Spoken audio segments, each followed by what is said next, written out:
धरती फट रही है। बहुत समय पहले की बात है। किसी जंगल में एक गधा बरगद के पेड़ के नीचे लेटकर आराम कर रहा था। लेटे लेटे उसके मन में बुरे ख्याल आने लगे। उसने सोचा, यदि धरती फट गई तो मेरा क्या होगा।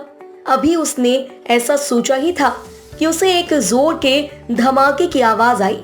वह भयभीत हो उठा और चीखने लगा, भागो भागो, धरती फट रही है, अपनी जान बचाओ। और ऐसा कहते हुए वह पागलों की तरह एक दिशा में भागने लगा। अरे क्या हुआ भाई, तुम इस तरह बदहवास भागे क्यों जा रही हो? अरे तुम भी भागो, अपनी जान बचाओ, धरती फट रही है। ऐसा चीखते हुए वह भागता रहा। यह सुनकर दूसरा गधा भी डर गया और उसके साथ भागने लगा।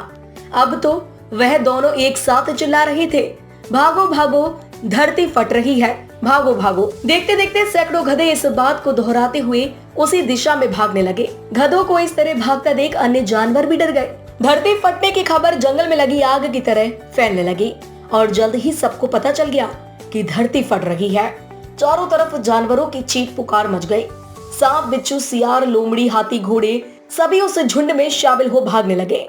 जंगल में फैले इस हो हल्ला को सुन अपनी गुफा में विश्राम कर रहा जंगल का राजा शेर बाहर निकला। उसे अपनी आंखों पर यकीन नहीं हुआ कि सारे जानवर एक ही दिशा में भागे जा रहे हैं। वह उछलकर सबके सामने आया और गूंजती हुई दहाड़ के साथ बोला, ये क्या पागलपन है? कहां भागे जा रहे हो तुम सब? महाराजा, धरती फट रही है, आप भी अपनी जान बचाइए, झुंड में आगे खड़ा बंदर बोला। किसने कहा ये सब? शेर ने प्रश्न किया।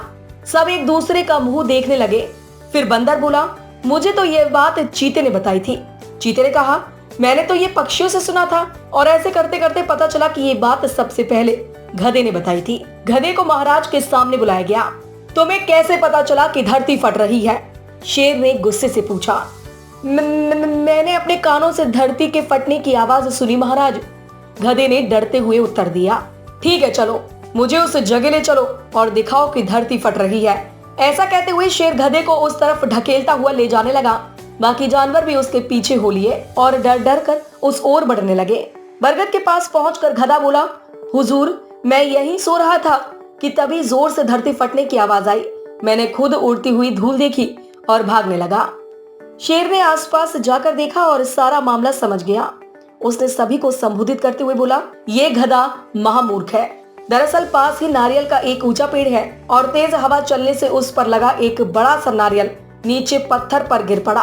पत्थर खिसकने से आसपास धूल उड़ने लगी और ये गधा न जाने इसे कैसे धरती फटने की बात समझ बैठा। शेर ने बोलना जारी रखा, पर भाइयों, ये तो गधा है, पर क्या आपके पास भी दिमाग नहीं है? जाइए, अपने घर जाइए और आइंदा किसी अफवाह पर यकीन करने से पहले 10 बार सोचिएगा।